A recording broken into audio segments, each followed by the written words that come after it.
नमस्कार दोस्तों, पॉडकास्ट में आपका स्वागत है। दरअसल चाइना के संग विवाद हो या फिर यूक्रेन युद्ध, भारत और रशिया की दोस्ती की मिसाल दुनिया देती है। अब ये दोस्ती और मजबूत होने जा रही है।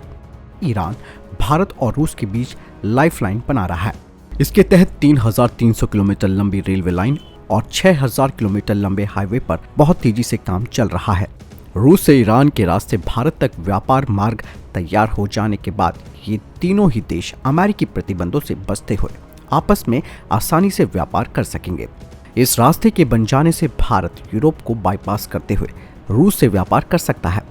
यही नहीं, पिछले दिनों इस रास्ते का इस्तेमाल करते हुए रूस के सेंट पीटर्सबर्ग से भारत के मुंबई तक सामान पहुंचाया गया। इस नए ट्रेड रूट से भारत और रशिया के बीच पहुंचने वाले सामान के समय में बहुत कमी आएगी। कई रिपोर्ट्स में इस बात का भी खुलासा किया गया है कि रूस और ईरान की योजना है कि इस नए व्यापार रास्ते से अमेरिका की सप्लाई चेन को अपने सहयोगियों और दोस्तों तक ले जाने की योजना को करारा जवाब दिया जा सके। ईरान ने अपने देश में 3300 किलोमीटर लंबी रेलवे लाइन पर तेजी से काम करना शुरू कर दिया है।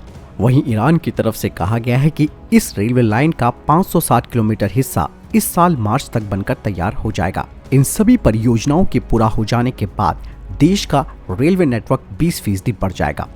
इसी तरह से 6000 किलोमीटर लंबे हाईवे पर भी तेजी से काम चल रहा है। इसमें से 1000 किलोमीटर का हिस्सा इस साल मार्च तक पूरा हो जाएगा। इसके अलावा साल 2022 में 4 लेन वाले हाईवे को खोल दिया जाएगा, जो कैस्पियन सागर को फारस की खाड़ी से जोड़ता है। ईरान को उम्मीद है कि वो एशिया, रूस और यूरोप के बीच ट्रांसपोर्ट हब बन सकता है। साल 2002 में ईरान, भारत और रूस ने एक समझौते पर हस्ताक्षर किए थे। इस डील के बाद international north south transport corridor की नींव पड़ी थी। इसमें भारत रूस से ईरान और अजरबैजान के रास्ते जुड़ जाएगा और उसे स्वेज नहर की जरूरत नहीं रह जाएगी। ईरान और रूस इस ट्रेड रूट को बनाने के लिए अरबों डॉलर खर्च कर रहे हैं। इस रास्ते का अभी से काफी इस्तेमाल शुरू हो गया है। रूस और ईरान के जहाज कैस्पियन सागर में देखे जा सकते हैं।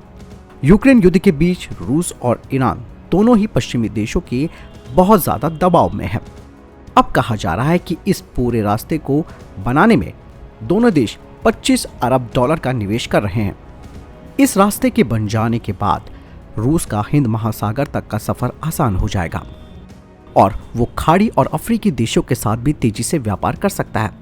यही वजह है कि पुतिन खुद ही इस रास्ते पर फोकस कर रहे हैं। इससे पहले जुलाई में रूस के राष्ट्रपति व्लादिमीर पुतिन ने ईरान के अपने समकक्ष से मुलाकात की थी। दोनों ही देश रशद अस्त्रा रेल लिंक को उत्तरी ईरान में पूरा करने पर सहमत हुए हैं। तो आपने जाना दोस्तों इस पॉडकास्ट में कि किस तरीके से INSTC कॉरिडोर तैयार हो रहा है, जिसमें कि 3300 किलोमीटर की रेलवे लाइन और 6000 किलोमीटर का लंबा हाईवे बनेगा और इससे फायदा भारत को होगा और साथ ही साथ रूस और ईरान को भी। ये एक तरह से इन तीनों देशों के बीच लाइफलाइन का काम करेगा और अमेरिकी प्रतिबंधों से भी बचाएगा। आपको क्या लगता है? कमेंट सेक्शन में लिखकर जरूर बताइएगा।